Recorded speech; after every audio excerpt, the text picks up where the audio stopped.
The case of Rebecca Reusch is one of the most high-profile missing persons cases in Germany, marked by unusual circumstances and theories. The main suspect in her disappearance is being defended by Rebecca's own family, adding a complex twist to the story. Rebecca Reusch was born on September 21, 2003, in Berlin, to Bernd and Bridget Reusch. She has two older sisters, Jessica and Vivian, and grew up in a peaceful and loving home in Brits.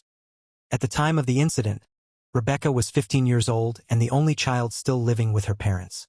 She went to Walter Gropius High School and was in the 10th grade. Rebecca was a friendly and cheerful girl, but some classmates noticed she seemed a little down and uncertain about her future. She often mentioned feeling stuck in a routine and lacking passion for her studies or any other hobbies. However, she was active on social media with over 30,000 followers and was passionate about K-pop, especially the band BTS. She often posted videos of herself dancing and singing the band's songs. Rebecca was especially close to her older sister Jessica, who lived nearby with her husband and their daughter. Rebecca often visited her sister's house on weekends, where she enjoyed spending time with her niece and bonding with her family. On Sunday, February 17, 2019, Rebecca asked her parents if she could stay at her sister Jessica's house. Florian, Jessica's husband, who was 28 years old, was going out to a party that evening, and the two sisters planned to spend the evening together watching movies and eating pizza. Rebecca promised her mother she wouldn't skip school the next day, so her mother agreed. The night went as planned, with Jessica, Rebecca, and her niece having pizza and watching TV. Around 8 p.m., Rebecca sent a selfie to her sister Vivian, unaware that it would be the last time they would communicate. At around 11 p.m., Jessica went to bed upstairs, while Rebecca stayed downstairs where she would sleep on the sofa. According to Florian, he returned home early morning around 5:45 a.m., changed, and went to bed. The next morning Jessica left for work at 7 a.m. with her daughter whom she had to drop off at daycare. Rebecca's mother Bridget tried calling her at 7:15 a.m. to check if she was awake for school, but she did not answer her call. She then called Jessica, who assured her mother that Rebecca's school didn't start until 9:40 a.m. and said she would try calling her again later. Around 7 and 7:46 a.m., Rebecca sent a Snapchat photo to a friend. In the photo, Rebecca was wearing a BTS sweatshirt with Rap Monster printed on the back. She also wore a pink fleece jacket, a pair of ripped jeans, and black and white Vans sneakers. This description came from a friend of Rebecca's, who saw the photo before it was automatically deleted. Her friend also said she replied back to her message, but her message was never read. At 8:25 a.m., Bridget called Rebecca again, but it went to voicemail. Worried, she then tried reaching Florian, but he was too tired and hungover from yesterday's party to answer the call. Bridget called Jessica once more to let her know that she had been trying to reach Florian, but his phone was unanswered. Jessica then made several attempts to call her husband, and after the phone kept ringing, he finally picked up. She requested Florian to speak with her mother, as she wanted to confirm that Rebecca was okay. Eventually, Bridget got Florian to pick up the phone and asked him to check if Rebecca was awake. Florian went down to the living room but didn't find Rebecca. He told Bridget that she wasn't there, and she assumed Rebecca had already gone to school. Later, at 8:42 a.m. Bridget sent Rebecca a message asking if she made it to school on time and was not able to reach her earlier. The message showed as delivered but not read, leading Bridget to assume Rebecca's phone was on and that she might be in class, so she hadn't read the message. By 9:40 a.m., when Rebecca still hadn't arrived at school, her teachers grew concerned. She wasn't known for skipping school, so they contacted her parents. After learning that Rebecca hadn't shown up, her mother panicked and immediately called Rebecca's father. Together, they went to the police. At the police station, the parents explained their concerns, stating that their daughter would never voluntarily go missing. However, the police informed them they could only file a missing person report after 24 hours. Frustrated, Bernd and Bridget took matters into their own hands. They started by searching around Rebecca's school and speaking to people nearby, but no one had seen her. They then went to a mall she often visited, but there were no leads.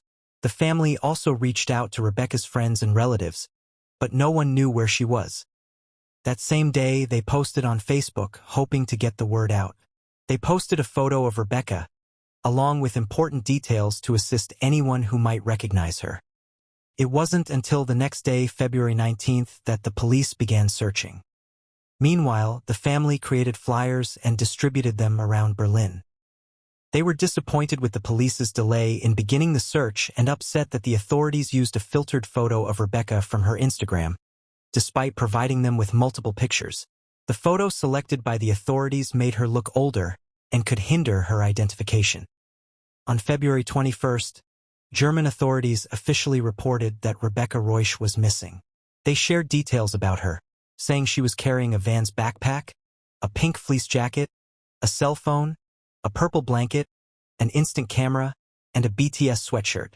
Many people initially thought Rebecca might have run away, especially since she took a lot of things with her for just a visit to her sister's house. However, Rebecca often carried these items, and there was no sign of family problems or any reason for her to leave home. The police looked into the possibility that Rebecca ran away but quickly ruled it out because there was no evidence to support that theory.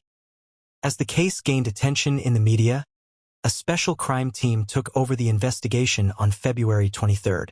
In the days that followed, extensive searches were carried out in Berlin and nearby areas, including at Rebecca's family home, her sister's houses, and places she regularly visited. Despite these efforts, there was no sign of Rebecca. Rebecca's brother-in-law, Florian, became a key suspect. He was detained on February 28th and questioned for hours. Florian said that he didn't notice Rebecca was home when he returned, claiming it was too dark to see. After questioning, he was released the next day.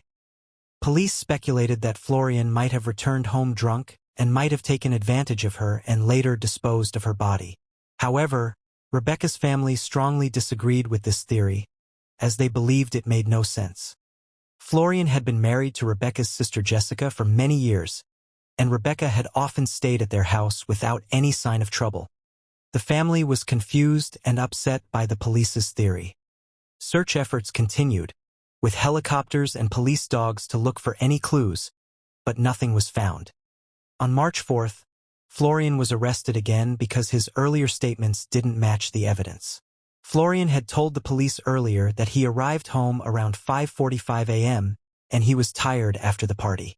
So he changed his clothes and went straight to bed. But after checking his phone records, investigators found that Florian had been online for hours, sending texts and browsing adult-only websites after getting home. This contradicted his claim that he went straight to bed. The internet router at their house indicated that Rebecca's phone was connected to the home Wi-Fi until early the next morning. It also shows that Florian was using the internet around the same time Rebecca was active online. Evidence suggests that Rebecca's phone likely turned off shortly after 8 a.m. If she had decided to leave on her own, it seems unlikely that she would have turned off her phone, especially since staying in touch with her friends appeared to be important to her. Another inconsistency emerged when Florian initially didn't mention leaving the house the next morning. It wasn't until police uncovered proof that he had left around 10 a.m. Florian had been at a party until the early hours of the morning, and there was evidence showing he was still active on his phone after coming home. So, it seems strange that he left at 10 a.m. just a few hours later without sleeping. Why would he leave so early in the morning after being out all night? This raised questions about his actions and intentions during that time.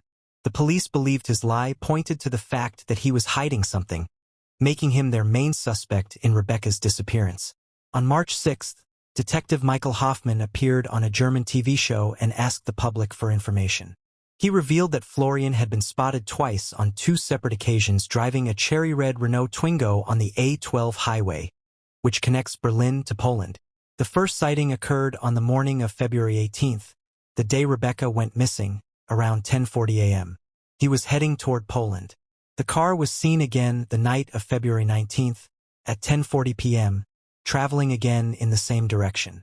Hoffman even showed photos of Florian, asking people to report any suspicious behavior they may have witnessed. This move was criticized by Florian's lawyers, who felt it was too soon to expose him to the public in such a way. When Florian was arrested for the second time, Rebecca's father Bernd Reusch spoke to the media. He strongly believed in Florian's innocence and claimed to know the reason Florian went to Poland on February 18th and 19th but refused to share the details, calling it a personal matter. Journalists pushed for more information, but Bernd remained silent. A few days later, a journalist published an article suggesting that Florian's trip to Poland was substance-related. Both Florian and Rebecca's family confirmed this, with Florian admitting he was involved in substance dealing and had gone to Poland to deliver substances. Florian said he didn't disclose this detail because he feared legal trouble over his unlawful substance activities, and he returned to the same place a second time because he had lost his wedding ring during his first trip and wanted to get it back. This explanation only fueled suspicion. Why would he search for a tiny ring at night, and did he lose the ring while trying to hide something? Another issue that raised suspicion was that no security cameras in the area near Jessica's house had captured Rebecca leaving for school, suggesting she might not have left the house at all. Rebecca was supposed to walk to a nearby bus stop to catch a bus to school, but no one reported seeing her there.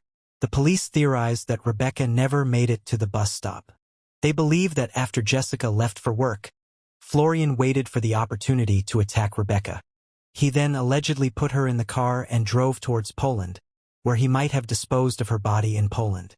Authorities confirmed that Jessica was at work that morning, so only Florian could have been driving the car that day. The journey would have taken at least 2 hours, and the police conducted multiple searches along the A12 highway, but they found no trace of Rebecca. They also asked Polish authorities to search areas near the border, but no evidence was found there either. During a forensic investigation of the Renault Twingo, Rebecca's hair and fibers from her purple blanket were discovered. Authorities considered this evidence to support their theory of Florian's involvement. However, Rebecca's family disagreed, explaining that Rebecca often rode in the car with her sister, and it was normal to find her hair and fibers there.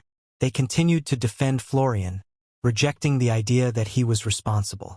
Later, it was revealed that the DNA from the hair sample did not belong to Rebecca. As the investigation continued, police focused on searching forests, rivers, and lakes around Berlin, with the help of officers and volunteers, but they found no trace of Rebecca. They also returned to Florian and Jessica's home, thinking it might be the crime scene. A special team was sent to search for any blood or other evidence that might prove Florian was involved.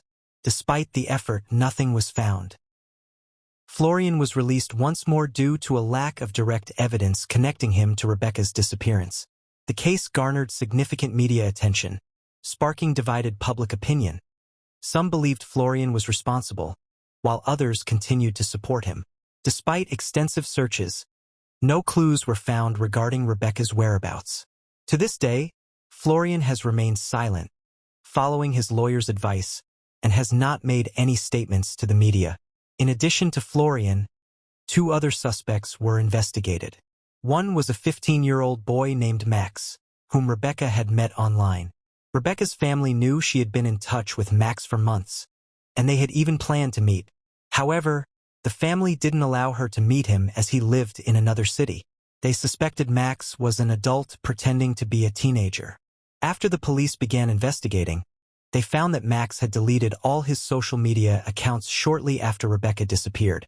This was unusual, as the family claimed they were in regular contact and had even arranged to meet up a week before Rebecca disappeared. But further investigation revealed that Max and Rebecca hadn't been in contact for over 6 months before her disappearance. Thus, the police ruled out Max as a suspect. Another potential suspect was a boy named Lucas, a classmate of Rebecca's. Lucas and Rebecca had a major argument at school, days before her disappearance. Rebecca's mother had even spoken to Lucas to try and resolve things. The police questioned Lucas but quickly ruled him out, as he was seen at school when Rebecca went missing. As time passed, several people came forward claiming to have seen Rebecca at a bus stop or even inside a bus. Some reported seeing her near the city center. The police followed up on these leads, but none of the sightings could be confirmed, leaving uncertainty about whether they were legitimate or simply people seeking attention. As the investigation into Rebecca's disappearance stalled, several theories began to circulate. One suggested she might have gone to South Korea to meet BTS, but it seemed unlikely a 15-year-old could travel that far unnoticed. Another theory pointed to human trafficking, with some believing she met someone online, went to meet them, and disappeared. Florian remains the main suspect in Rebecca's disappearance. Authorities have gathered evidence pointing towards him, but nothing conclusive has been found. In 2020, they requested data from Rebecca's and Florian's phones through Google servers in Dublin, but no significant information was uncovered.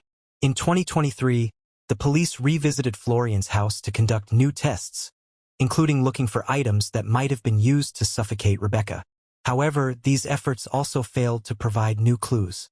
But the police strongly believe the brother-in-law possibly has something to do with Rebecca's disappearance, believing she never left the house alive that day. However, Rebecca's family, including her sisters, continue to support Florian, insisting he had no role in her disappearance. They describe him as a calm and kind person. Rebecca's parents hold onto the hope that she is still alive and think she may have been abducted. Rebecca's case has captured widespread attention across Germany, with many people speculating about what happened. Missing persons expert Peter Jamin even called it the second most publicized case in the country, after Madeleine McCann's. This case leaves a lot of unanswered questions. What do you think happened to Rebecca? Do you believe Florian is innocent? Or do you think he might be involved in her disappearance? Share your thoughts in the comments. Thank you for watching. Please subscribe to my channel for more true crime content. See you next time.